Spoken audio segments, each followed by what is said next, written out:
Hi everyone, my name is Caroline and welcome back to my channel. This is my first ever YouTube video where I'm showing my face. So it's been a long time coming that I just worked on my self-confidence, just gather up the courage and just film a video, which is what I'm doing. So hopefully this is gonna be, a new era, a new chapter for all of us. Welcome back to the podcast. Today we have a bit of catching up to do, and also I'm going to be talking about self-worth and how to build your self-worth if you are somebody who is interested in doing so. I am also building up my self-worth day by day, but I've been working at this for a very long time and I thought I would have some tips and tricks that I could share with you guys. So a bit of an update. This is the first ever YouTube video where I'm showing my face, so it is a huge accomplishment for me, because growing up I always wanted to do social media. I always wanted to, be not an influencer, but just have a hobby of doing social media and just record myself, because I think it's a very good way to keep track of different memories, and also I like to yap. If you're not already following me on TikTok, you should. I'm gonna leave maybe my socials down in the description, hopefully, if I'm remembering to do that when I'm editing this video. But it's been a long time since I even decided to post my first TikTok. I started until now 3 podcasts already, and the first 2 podcasts I just gave up because I feel like I didn't feel like I wanted to do podcasts, but also recording and publishing an audio was fine. It was fun for the first couple of weeks or even months of doing it, but after a while I was like, I wanted to show my face, but then I did not feel brave enough to do so, and then I just ended up becoming dissatisfied and just gave up which is, don't do that. But this time around I'm feeling very comfortable with showing my face and letting everybody know that I'm doing YouTube. But although we have not arrived at the point where I could just, hold a camera and walk across campus recording myself, we're not there yet. But hopefully we'll be there in the near future, because I do intend to purchase a camera and invest in the quality and a mic and everything, and even an editing software, because I do plan to take this seriously now that I feel like I can comfortably talk and express myself on videos. This is also very new to me because this is my first time having, a camera in front of me like this, but we'll see how this goes. But a bit of an update, I just finished my lab for the day, so I'm done. And then after recording this episode, I plan to study a bit because I do have a poetry exam coming up tomorrow, which is very exciting. So we're gonna be reading and reviewing some poems and poetry in general. And then this evening, I do have work to do, so I'm working as a tutor, a subject-specific tutor for biology. And so I have, I think, an hour and a half of work this evening to do so. And then tomorrow is the last day before fall break, so a bunch of different classes, and then I'm gonna be on to fall break. Not fall break, spring break. I always say that. I don't know why, but I always say fall break instead of spring break. But yes, tomorrow is the last day before spring break, and then next week, even though it's spring break, I still have to work because I'm a tour guide on campus, and there are tours scheduled for me every single day. So it's gonna be fun. I love talking to people. I love giving tours, so that's gonna be fun. And also the weather has been beautiful outside. It's very sunny. It's very warm. Not warm, it's chilly, but still, bearable. And at least the sun's out, which is the only thing that I'm looking forward to every single day. So everything has been good. I'm just very excited. This entire venue of creativity for me has been very, very new, but also I'm very excited.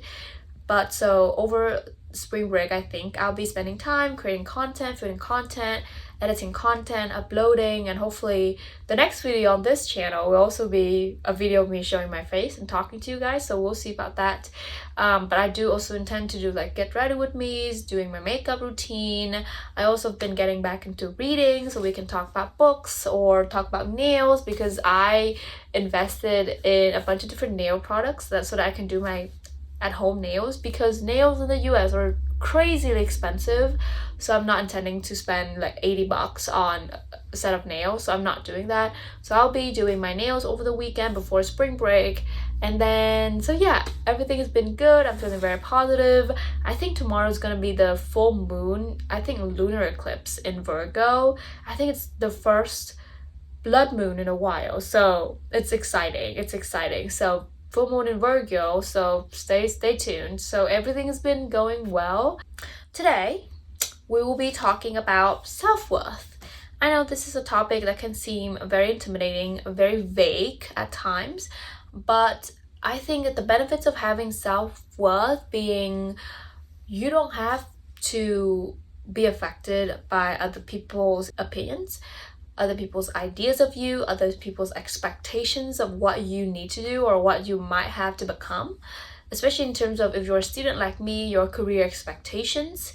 And I used to struggle a lot with this because growing up in an Asian household, my parents were the ones who not forced me to take certain courses, but they were the ones that told me, oh, you should be studying very seriously, you should be taking your studies so seriously, and you need to pick a major that is stable, that can earn you money so that you can live comfortably.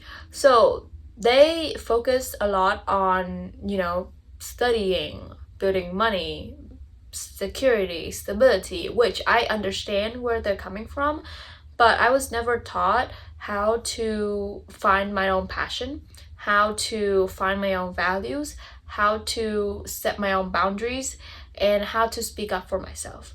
So those are all the lessons that I learned when I came to college and I studied abroad. And during the first year of being here, it was very hard figuring everything out on my own.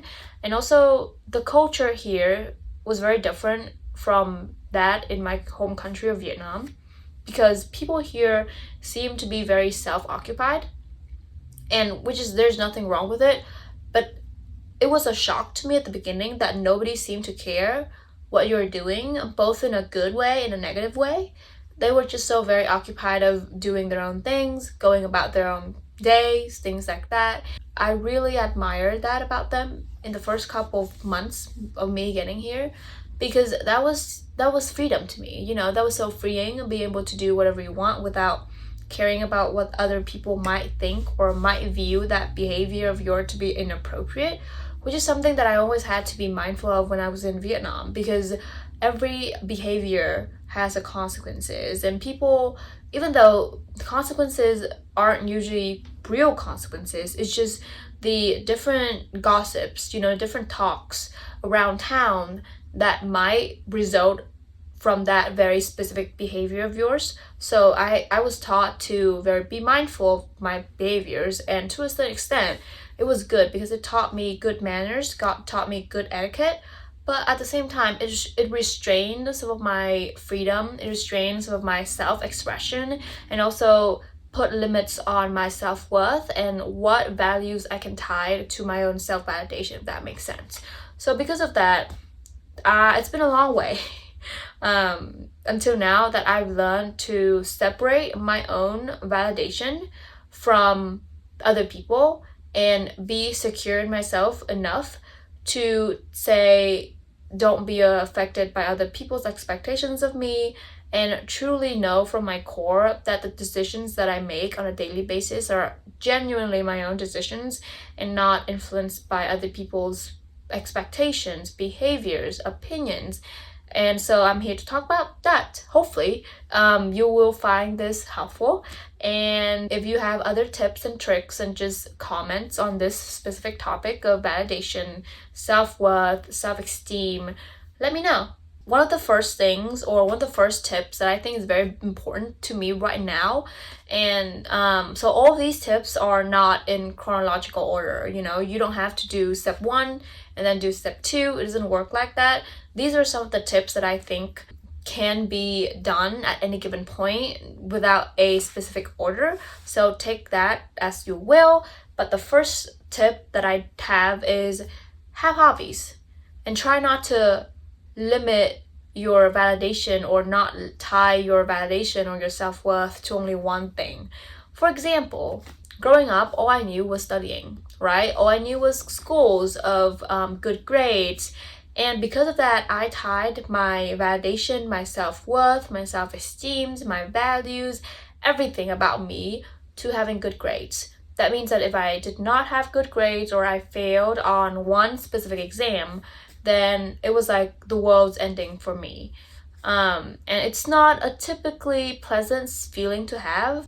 Now that I learned is to have multiple different fields or aspects of your life where you can tie your validation to.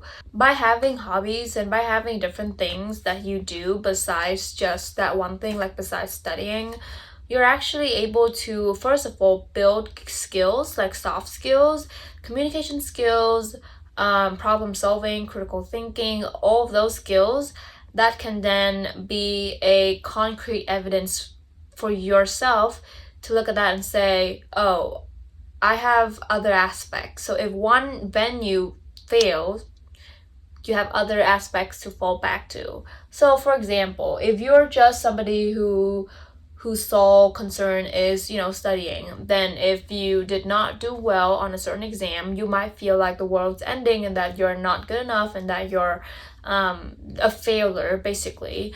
But if you have other hobbies or you do on-campus jobs, at least you have other venues to then reflect and say, even though I failed this exam, right? That doesn't mean that I'm a failure, because in this job that I'm working, I can communicate with people.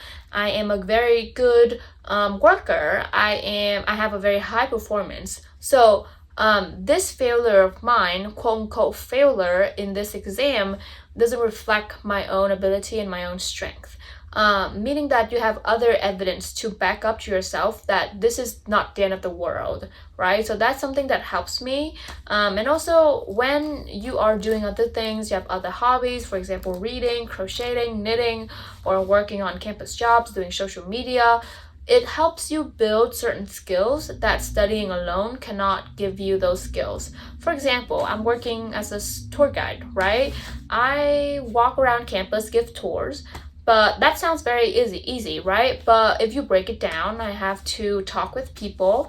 I have to memorize a script of my schools, like different facts, different buildings, and I also have to present the information in a way that's very comprehensible, it's very fun, that's very engaging, because we're going to be walking out and about for like an hour and a half. So I have to make that tour entertaining and also cater a tour individually to that student or that family that's coming visiting our schools.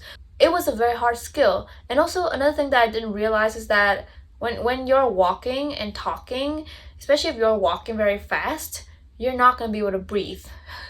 So that's one of the problems that I had when I first gave tours, was that my breath cannot catch up with the speed at which I'm talking. So, a very, very small skill like that can also prove to be very useful. Even if I did not do well in this exam, I can look at my job and say, oh, I'm not a failure, because as a tour guide, I have a very high performance records, because people have been reporting and that saying that, oh, I was a very good tour guide. So that doesn't mean that my abilities or my skills are lacking. It's just that there's something else or something that's out of my control that contributed to this not so good grade. So by having lots of venues or lots of hobbies, lots of jobs, lots of experiences that you can reflect to, it can further reinforce your self-worth and also counter different self-negative talks patterns that you have when something's come up. So something bad comes up, things like that. So that's the first thing that I have. So have hobbies and not tie your worth to one specific thing. Second tip is self-worth, I think, in my opinion, equals confidence. So try to do the things that brings you the most positive vibes, and also do the things that make you feel the most confident. So reflect with yourself, when is the last time that you felt the most confident? What did you do that made you feel the most confident? For me, sometimes, but not always, it was going to the gym. Accomplishing a workout makes me feel very accomplished. And that boosts my mood, that makes me feel like I can handle the world, I'm on top of the world. And also when I'm reading, I feel very knowledgeable. I feel like I am very educated, very informed, and that also can reinforces the different positive characteristics of myself. So build a good record for yourself so that you can fall back on whenever something's happening. A truly confident person knows who they are, knows what they want to do, and are not affected by other people's success, failures, behaviors, opinions, expectations. So no matter what the other person or the other people do, they're not affected. They're just in their own little lane, working, improving on themselves, and they're only comparing themselves to themselves. I know this is cliche, and you probably have heard multiple different people talk about this already, but the only person that you should compare yourself to is yourself from the past, or yourself from yesterday.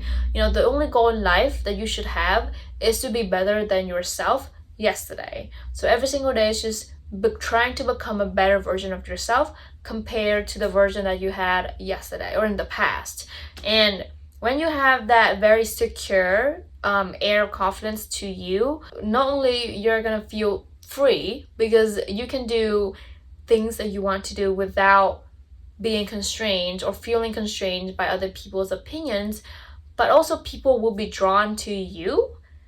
And you're gonna feel a lot more charismatic, you're gonna feel a lot more attractive, and that kind of feeds back into your self-confidence increasing. So it's gonna be a cycle. There are a bunch of different confidences or types of confidence, right? The fact that you are confident in your ability to handle things doesn't mean you're necessarily confident in your own looks and your appearances. So self-confidence can be used to talk about a certain aspect of your life. So when I'm talking about self-confident people, I'm not saying they don't have their own insecurities. That's not what I'm saying. You can be confident about your appearance, but still feel self-conscious in your studies, for example.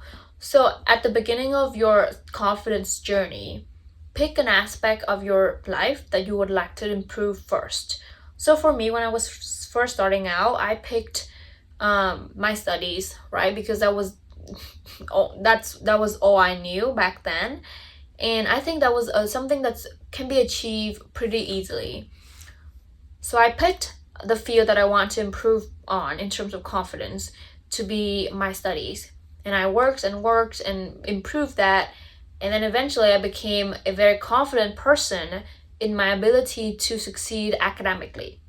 But that doesn't mean that I am also confident in, my skin, because I was also dealing with acne at the time.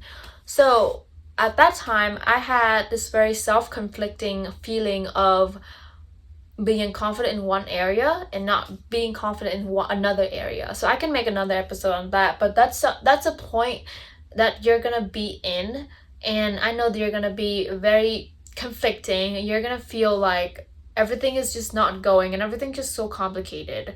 But be patient, because it's not like you're gonna wake up and then be confident all around as a person, right? There is gonna be an aspect of your life that you're still trying to improve on.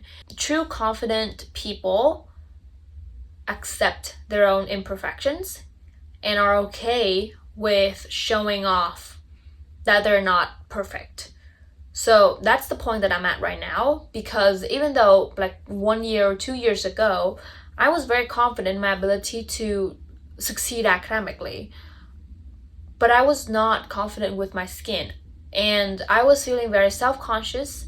I was feeling like my worth was diminishing because I didn't have perfect skin. So back then, even though I thought I had confidence, I didn't. But now I still don't have perfect skin, but I've been feeling very comfortable in expressing myself and knowing that my worth does not tie to the state of my skin, if that makes sense. The topic of confidence can be very vague and very confusing, so if you want me to make an entire episode on that, I can. But yeah, long story short, confidence, work on your confidence. It doesn't have to be, and remember that it is a very long journey. So even though you feel like you're confident now, doesn't mean that you're not going to be able to improve more and feel even more confident in that, more secure in yourself than that in the future. So that's something that I'm working on, even though I'm feeling pretty comfortable with the state of my skin and with accepting the imperfections of my skin now. I know that I can further work on that and improve on that in the near future. The next tip is that perspective is everything.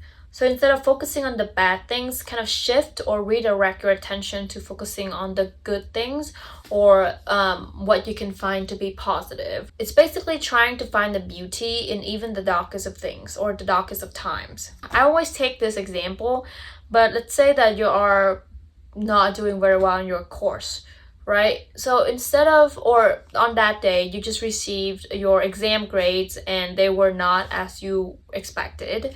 Instead of focusing on that too much, you can start shifting your focus on the other positive things that you can find in your day. Because if you keep focusing on that bad grades, you're gonna be feeling worse and worse and worse, because it's gonna be a spiral from just, oh, I did bad in the exam. You're gonna be like, oh, that means I'm not a good person, and then that's gonna turn into, oh, that means that I'm a failure, and that's gonna be turned into, I don't deserve anything. So it's gonna be spiraling, and you're gonna be overthinking, and it's gonna be magnifying exponentially. So don't do that. Instead, you can focus on, oh, I know that I did not do well today, but I tried. That's the first positive thing. I could ask the professor for extra credits to improve the exam. That's the second positive thing. The weather is beautiful outside, so I could go study outside. That's the third thing. I had a coffee today and that was very good. That's the fourth positive thing. So my point is shifting your focus to other things that can help you feel better, that can help you become more positive. You're gonna have to go back to the bad grades eventually, but at least don't let yourself spiral. Don't let yourself overthink, and don't let yourself reach to the point that you're thinking that you don't deserve anything because you failed that exam. Those two things are not on the same level. Don't let yourself spiral. Perspective is everything. Focusing on the positive things every single day. So this is where your gratitude practice can come in. So what I used to do is I used to keep a journal of the different things that I'm grateful for every single day. Before I go to bed, I would write down 3 things that I'm grateful for that day. It doesn't have to be something significant or magnificent, right? It can be, I am grateful because I woke up today. I'm grateful because I have food on the table. I'm grateful because I am able-bodied. I'm grateful because I have the sun's out. I'm grateful because my mind is able to learn. I'm grateful because my body is capable of doing workout. There's a bunch of different things that you can be grateful for, and those things are some things that we oftentimes take for granted. Like even having a roof over your head is such a privilege that many people on other areas do not have. And even having clean water, having, heating and air conditioning, having clothes, proper clothes to put on every single day, having to make decision on what you want to wear today or what you want to eat today or what you want to do today is such a privilege. Same thing when you are, manifesting something and putting out a wish into the universe, but it's not coming yet. Instead of saying like, oh, it's never gonna come because I don't deserve it, or instead of being very pessimistic because you're not getting that thing now, shift your perspective to saying or to believing that it's either a yes or a better. The universe is never gonna say no to you. It's gonna say either a yes and gives you that wish that you have been manifesting, or it's gonna say it's not now, but if you are patient, then something better is coming. So be expecting good things to come into your life, because what you attracts you. So if you only expect things like negative things, or if you expect bad people to come into your life, if you expect betrayal, cheating, or if you expect money to not come into your life, then that's all you're gonna get. But and vice versa, if you expect abundance, wealth, fulfillment, happiness to come into your life, then you're gonna attract the same things. The fourth tip that I have is be so focused on yourself that you don't have time to compare yourself to other people, because your self-worth can be tremendously affected by other people's, like I mentioned, successes. So instead of leaving yourself time to compare, pick up a hobby. Go work out, go for a walk, go for a hike, go do something, but not sitting and thinking and then spiraling. So that's something that I had to stop myself doing, and eventually it's going to become a habit that whenever your mind starts to wander and start to compare yourself to other people, you're going to be automatically shutting that thought pattern down, and you're going to be automatically reinforcing that with positive things. All of these things that if you do them on a regular basis, and if you keep doing them enough times, they're gonna become a habit. And now I'm at the point of my life where if a certain bad thought or a negative thought comes up, my mind unconsciously automatically shuts it down, and it's gonna reinforce with positive things. It's gonna present me with a list of evidence that shows me that I'm a good person and that I deserve good things. Know that comparison is a thief of joy, and the only person that you're supposed to be comparing yourself to is yourself from the past. And then the last tip that I have is, this is kind of going back to the other things that I talked about, but have affirmations and starts to romanticize your life. If you are somebody who does not know how to shift your perspective to start thinking more positive thoughts, then I would say let's start with romanticizing your life. It can be putting on a good pair of pajamas, investing in good skincare products, investing in a good coffee every night, or not night, every morning. Just try to make your life become aesthetic. Only for the beginning, because you know how life is not aesthetic. Life is ugly, but that's why it's beautiful. So at the beginning, if you find it hard to think of the positive things, make your life become aesthetic so that everything that you see is positive. And also, I used to listen to affirmations before I go to bed and after I wake up. You can search on YouTube affirmations to become confident, or affirmations to love yourself more, affirmations to be pretty, affirmations to attract wealth and abundance. And believe me, those affirmations are going to be life-changing, because it's going to rewire your belief system, and it's going to teach your brain how to think positive thoughts and eliminate the negative thoughts. So those helped a lot, especially when I was at the worst of the worst periods of my life. I used to listen to affirmations. I used to affirm those affirmations back to myself throughout the day. So those are all the things that I have in terms of building self-worth. I hope you find it helpful, and I hope it's entertaining. I am very passionate about this topic and just self-care in general, but these are some of the tips that I have, and I think that resonate the most with me. If you have any other tips, like I mentioned, leave it down in the comments. And I hope you enjoyed today's episode. I know it's been a while since I gathered the courage to show my face, but for me, this is such a big milestone, and I hopefully can continue doing so and feeling comfortable at showing myself and expressing myself. Like I mentioned, it's been one of my biggest dreams to do social media, and I hope that it can help other people by me talking and by me sharing my experiences. That's like my literal dreams. Thank you for listening, and I'll be seeing you again in future episodes. And until then, bye bye. We are done. Okay, I'm very proud of myself for doing that. It's not as bad as I thought, but yeah, that was good.